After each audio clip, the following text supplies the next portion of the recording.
तो दो जासूस हैं अभी। 2014 के चुनाव में इन्हीं दोनों जासूसों ने एक नारा दिया था, घर घर मोदी। एक नारा ऐसा है जिस पे ये वाकई अमल कर रहे हैं, घर घर मोदी, हर मोबाइल में मोदी। संचार साथी, ये संचार साथी के चक्कर में मत पड़िएगा, ये साथी नहीं है। ये सरकार का एक हाथी आपके मोबाइल में आके बैठ गया। हाथी मेरे साथी भी पिक्चर थी एक।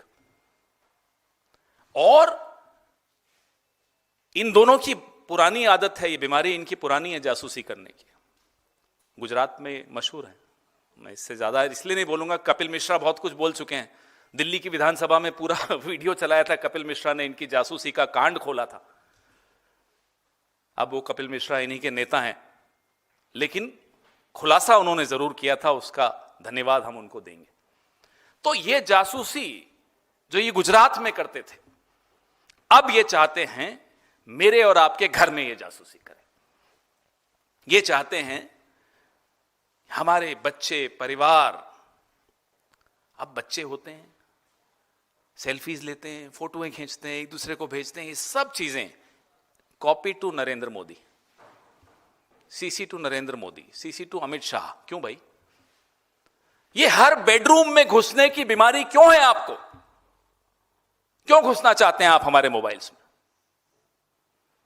कल एक महाराज आए, अपने आप को महाराज कहते हैं, ज्योतिरादित्य सिंधिया, कहते नहीं नहीं ये कंपलसरी नहीं है, इसको आप डिलीट कर सकते हो। महाराज, ये राजे रजवाड़ों का राज नहीं है। अब लिखित में जो आया वो बताइए।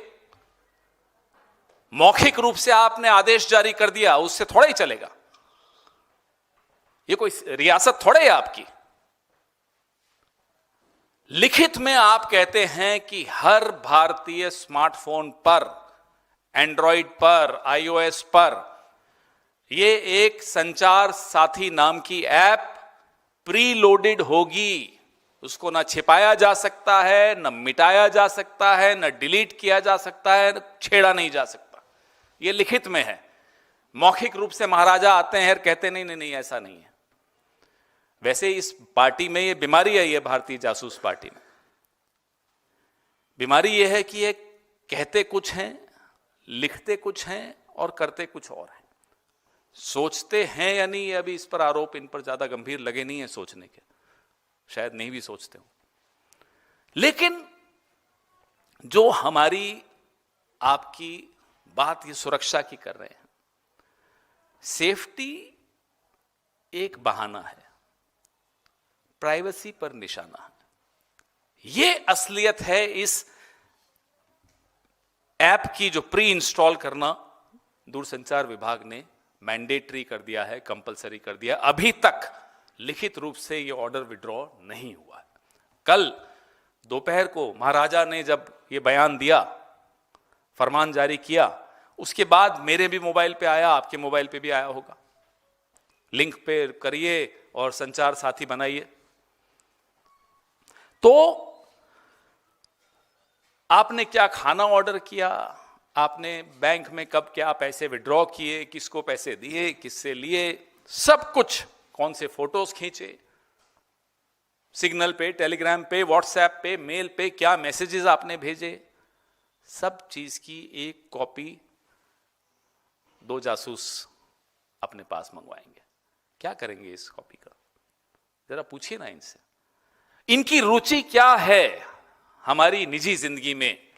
कल मैं देख रहा था सोशल मीडिया पे, अरे गूगल को तो दे देते हैं आप सारी जानकारी। अरे तो गूगल मेरी सरकार है क्या? गूगल क्या मुझे अरेस्ट कर सकता है? गूगल क्या उस जानकारी का दुरुपयोग करके मुझे ब्लैकमेल कर सकता है? क्या गूगल जो भीमा कोरेगांव में हुआ, ऐसी ही किसी ऐप के जरिए लैपटॉप में कुछ एविडेंस घुसा दिया इन लोगों ने और उनको जेल में डाल दिया, क्या गूगल ये कर सकता है? गूगल के खिलाफ मेरे पास कानूनी रास्ता है, मेरी अपनी सरकार के खिलाफ मेरे पास क्या है कानूनी रास्ता?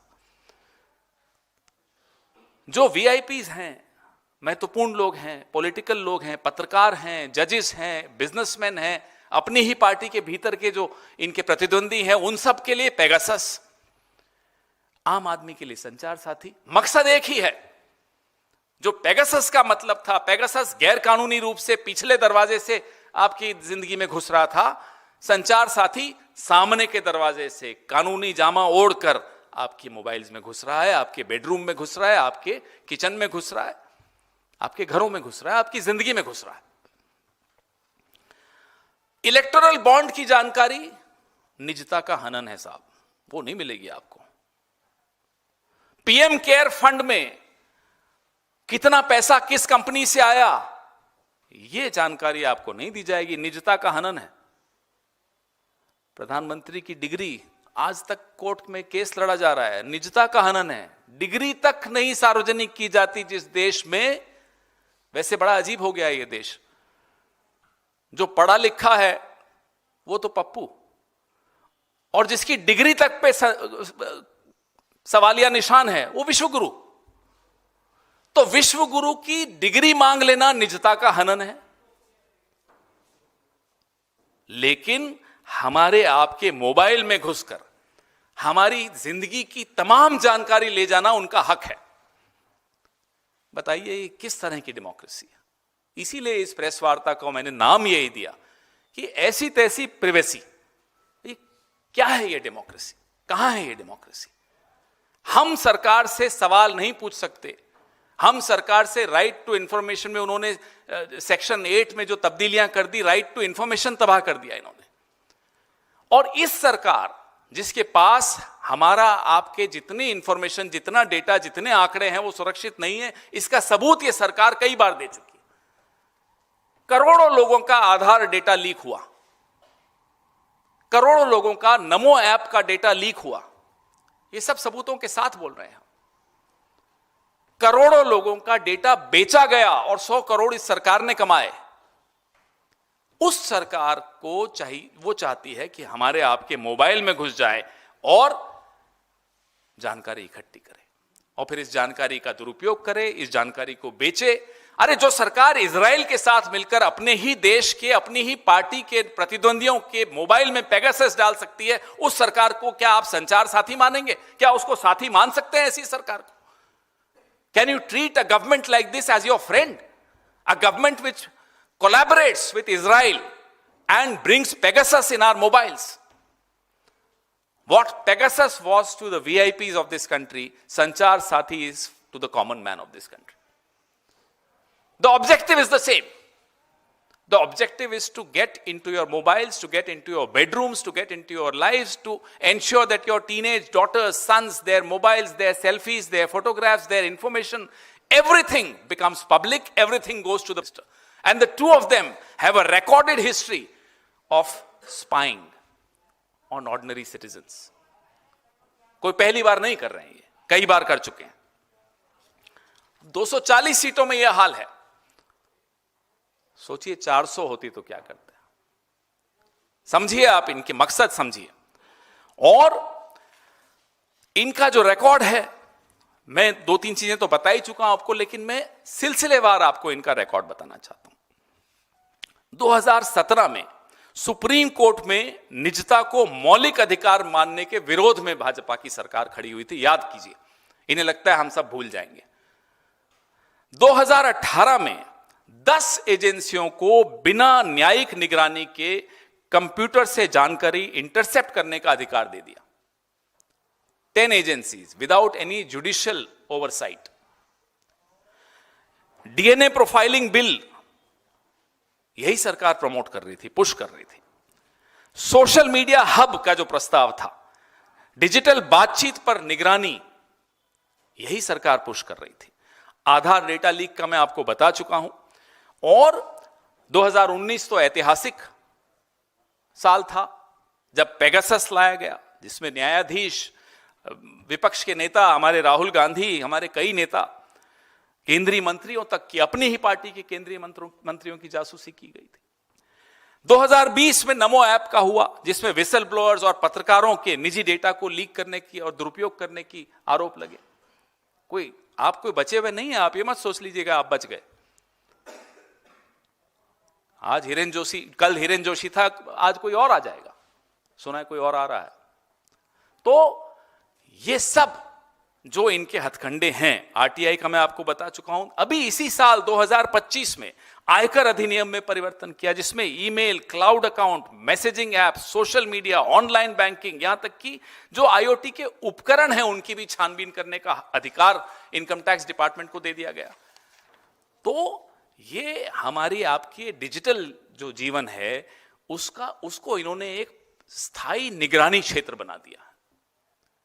यहां सिर्फ हमारी निगरानी करने का इनका एक षड्यंत्र चल रहा है। अब हमारे कुछ सवाल हैं। क्या यह सच नहीं है कि सरकारी नियंत्रण वाले ऐप कथित तौर पे नागरिकों के उपकरणों में फाइलें प्लांट करने के लिए प्रयोग किए गए हैं, जैसा कि भीमा कोरेगांव में हुआ? इस सवाल का जवाब दे सरकार। ये तो प्रूव्ड है, सबके सामने है भीमा कोरेगांव में इन्होंने क्या किया था। सरकार हर नागरिक के फोन में ये जबरन ऐप क्यों ठूंस रही है? क्या सुरक्षा कम घुसपैठ वाले तरीकों से नहीं सुनिश्चित की जा सकती? क्या इतनी टेक्नोलॉजी आपके तथाकथित डिजिटल इंडिया में आपके पास नहीं है? इजराइल तो आपका दोस्त है, और भी ऐसे शरीफ देश भी आपके दोस्त होंगे जहां से आपको इस तरह की हार्मलेस टेक्नोलॉजी आप ला सके, जिसमें ज्यादा इंट्रूड नहीं करें, ज्यादा घुसपैठ हमारी जिंदगी में नहीं करें। क्या भाजपा सरकार ने इस घातक आदेश पर कोई सार्वजनिक परामर्श किया? मैंने तो नहीं सुना। अगर आपने सुना हो तो कोई डिबेट हुई, कोई कंसल्टेशंस हुई, कोई चर्चा हुई? नहीं। एक दिन सुबह उठे और कर दिया। डर है। जेन जी के नाम पे इनके रोंगटे खड़े हो जाते हैं, थर थर कांपते हैं जेन जी के नाम पे। ये तभी नौजवानों के मोबाइल्स में घुसना चाहते हैं। और भी कई कारण होंगे, इनकी नीयत तो ये जाने। आप समझते हैं मैं क्या इशारा कर रहा हूं। 80 करोड़ डिजिटल नागरिकों की सहमति के बिना उनके मोबाइल में घुसने का यह अधिकार आपको किसने दिया? क्या इज दिस डेमोक्रेसी? क्या है ये डेमोक्रेसी लगती है आपको? और मैं अपने दोस्तों से, अपनी पत्नी से, अपने पिता माता, अपने पति, जिनसे भी हम बात क्या कर रहे हैं, इसकी जानकारी सरकार को क्या उत्सुकता है? क्यों है आपको उत्सुकता? क्या इसलिए आप सरकार में बैठे हैं 11 साल से? नागरिकों के आपस में क्या बात चल रही है ये जानने के लिए बैठे हैं। और मिनिमम गवर्नेंस, न्यूनतम सरकार क्या बेडरूम में घुसकर मिलती है?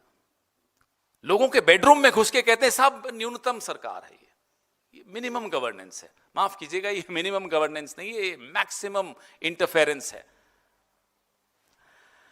अब हम स्पष्ट तौर पे पूरे देश की तरफ से, पूरे विपक्ष की तरफ से, मीडिया की तरफ से, सिविल सोसाइटी की तरफ से, भारत भर की तरफ से इस पाखंड को, इस षड्यंत्र को हम खारिज करते हैं। इसके खिलाफ हम आवाज बुलंद करेंगे, हर स्तर पर करेंगे। देश में इस तरह की जासूसी सरकार द्वारा हम बर्दाश्त नहीं करेंगे। इस देश के हर नागरिक की निजता की सुरक्षा करना हम सबका कर्तव्य है। आपके सवाल किसने कहा है? महाराज बोलो, बुरा मान जाते हैं वो। ये क्या है सिंधिया सिंधिया लगा रखा? बोलो महाराज। उनकी तरफ से ये कहा गया है सर कि पार्लियामेंट में उन्होंने जब बात किया इस ऐप को लेकर, जब सवाल पूछा गया, उन्होंने कहा कि जिस तरह से फ्रॉड हो रहे हैं, एक सोसाइटी में कैंसर बन गया है। हम लोग इसको रोकने के लिए ये जो है ऐप जो इसका काम करेगी, साथ ही ये डिलीट किया जा सकता है। वो बार बार इस पर लिखित में ऑर्डर कहां है कि डिलीट किया जा सकता है? 7(1)(b आप देखिए ना, 7 जो ओरिजिनल ऑर्डर है उसका पॉइंट नंबर 7 देखिए। क्या उसमें अमेंडमेंट देखा आपने? आज बोलने से क्या होता है, इनको याद दिला दीजिए। ये इनकी कोई रियासत नहीं है कि बोल दिया तो साहब मान लो कि फाइनल है। लोकतंत्र है, लिखित कागज से चलता है। महाराज को कह दीजिएगा जाकर।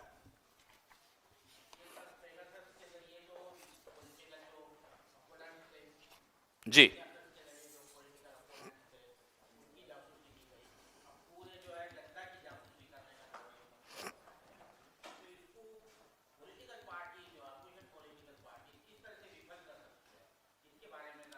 आप और हम मिलकर इस देश के नौजवान, इस देश की सिविल सोसाइटी, इस देश के तमाम वो लोग जिनको इस बात की चिंता है, और इसमें मैं मानता हूं कि 140 करोड़ लोग हैं जिनको इस बात की चिंता है कि साहब सरकार मेरे बेडरूम में क्या करेगी, क्यों चाहिए, क्यों हमारे बच्चों की फोटोग्राफ्स इनको चाहिए? क्यों हमारी बेटियों की, हमारे बेटों की सेल्फीज इनको चाहिए? कारण क्या है? गुजरात में जो जासूसी करते थे उससे मन नहीं भरा आपका?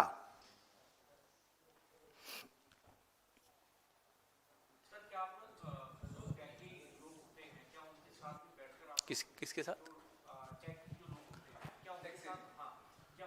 आप लोग बैठ के इस ऐप को लेकर, इस खामियां क्या है, इसके फायदे क्या है, इसको लेकर भाई जो सामने दिख रहा है वो तो आपके सामने ही है ना। जो ऑर्डर आया 2 पेज का, उसमें कोई एक्सपर्ट भी नहीं चाहिए। उस ऑर्डर में स्पष्ट है, प्री लोडेड होगा, बाकी जगह वो ऐप भेजेंगे, उसको आपको इंस्टॉल करना होगा, उसको आप छिपा नहीं सकते, उसको आप डिलीट नहीं कर सकते, उसको आप झेल के चलना ही पड़ेगा, आपको कंधे पे लाद के। अपना ही जासूस अपने कंधे पर बैठाकर आपको चलना पड़ेगा। घर घर मोदी। अब इसमें क्या टेक्निकल एक्सपर्ट चाहिए आपको? घर घर मोदी आ गया। सर हाँ? कांग्रेस पार्टी जो है इसके खिलाफ स्ट्रीट पर आएगी या नहीं? हम तो हमेशा ही सड़क पर आते हैं साहब, हम तो सड़क पर ही हैं पिछले 11 साल से। पता नहीं आप क्यों नहीं देखते। no, sir, you just mentioned that how Congress will be taking up this issue across the country. Then what are the plans of the Congress party in regard to this Sanchar Sathi app, and how you want to make people aware? From every platform, we are going to challenge this. We are waiting for the government to actually do what the Maharaja is saying. But Maharaja के कहने से तो नहीं होता ना. But if they actually withdraw this, which this government is known for, U-turns is a speciality of this government. So if they take a U-turn, well, it will be a long list of U-turns and one more added to it. But if they don't take a U-turn, we'll ensure that they do take a U-turn on this. Sir, beside from this, there is another पहले ये तो issue. खत्म होने दो। Okay. और सवाल इस पे? हैं? हाँ, इसके बाद विषय अलग है। अरे अगर पहले आप इस पे पूछ तो लो, कोई हो तो। ये है ना विषय अलग है। अच्छा, अलग है, फिर पूछिए। सर माइक लीजिए, माइक लीजिए। हिरेन जोशी बहुत चर्चा में है। कौन? हाँ, हिरेन जोशी। क्यों है चर्चा में? वही तो जानना चाहते हैं आपसे। अब देखिए, सरकार को इसमें खुलासा तो करना पड़ेगा। हिरेन जोशी कोई छोटा नाम नहीं है। प्रधानमंत्री कार्यालय में सबसे मजबूत, सबसे ताकतवर व्यक्ति, जिसने इस देश के लोकतंत्र की हत्या में बहुत महत्वपूर्ण काम किया, आप लोगों को का गला घोंटने का बहुत काम किया है, और अब चर्चा में भी हैं। उनके साथी एक हैं जो लॉ कमीशन में अभी 7 महीने पहले ही आए थे, उनको आनन फानन में बाहर कर दिया लॉ कमीशन से। सुना सरकारी घर भी खाली करा दिए। क्या हो रहा है, देश को जानने का हक है। उनकी बिजनेस पार्टनर्स कौन कौन है, ये भी देश को जानने का हक है।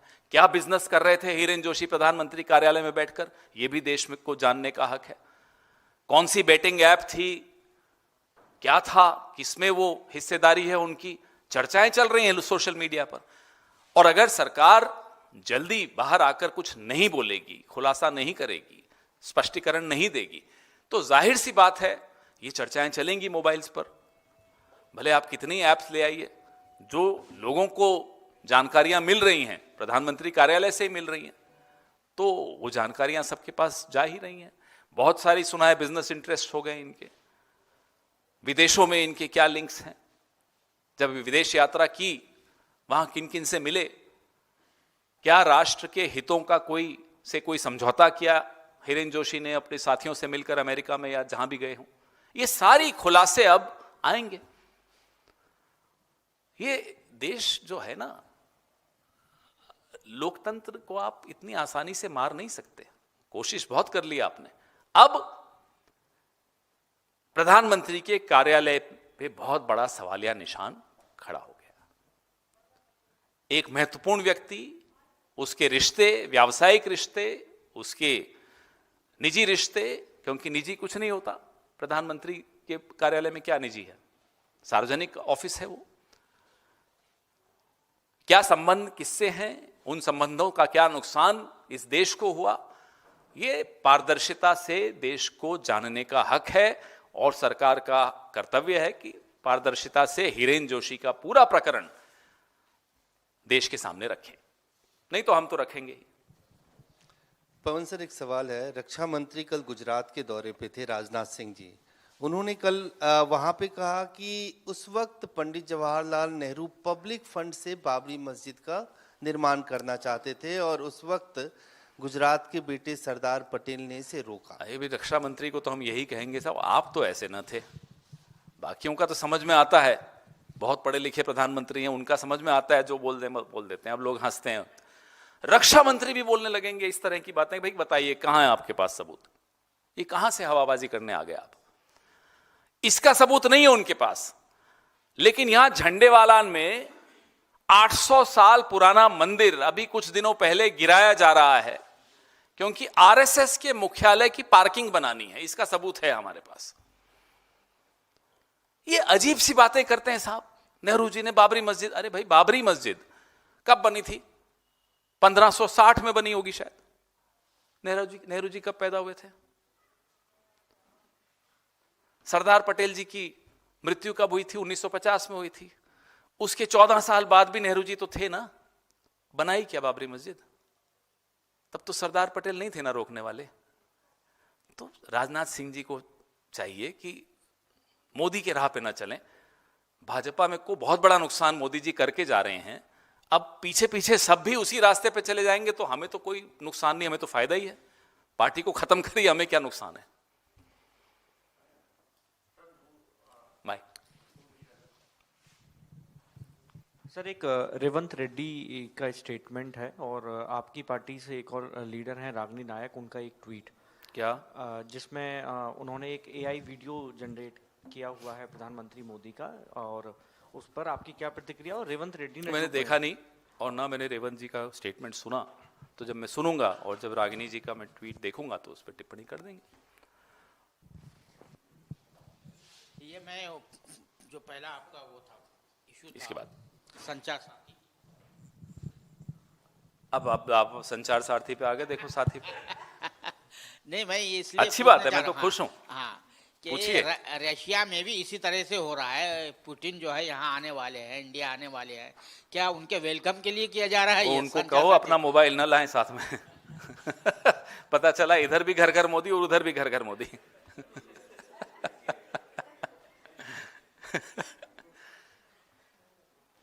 हाँ जी, आप आनंद भूल गए, सवाल ही भूल गए, बताइए।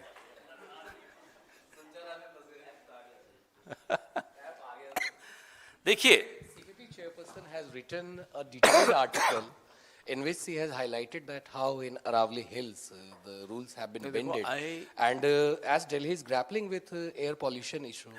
it's a very serious concern. I come from the state where Aravali's actually originate from, Rajasthan, and they come right up to NCR.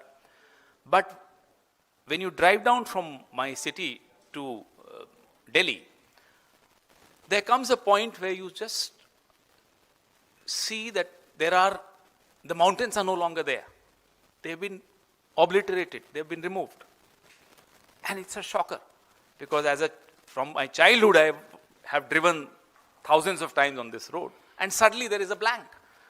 So what has happened to the Aravali's, and despite the Supreme Court orders, what has happened to the Aravali's, we are paying the price for that.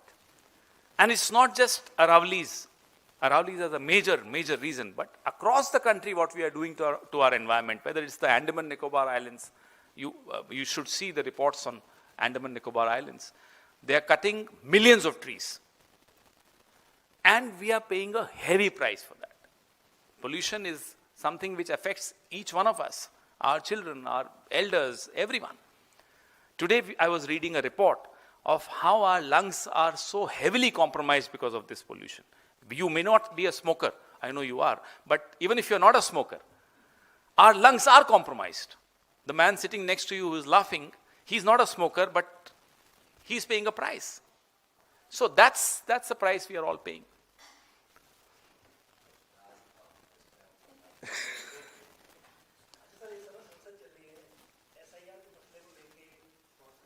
देखिए, SIR का मसला हम बिहार में उठाते हैं तो हम पर आरोप लगाते हैं कि साहब आप गलत बात कर रहे हो, आप हारते हो इसलिए बोल रहे हो।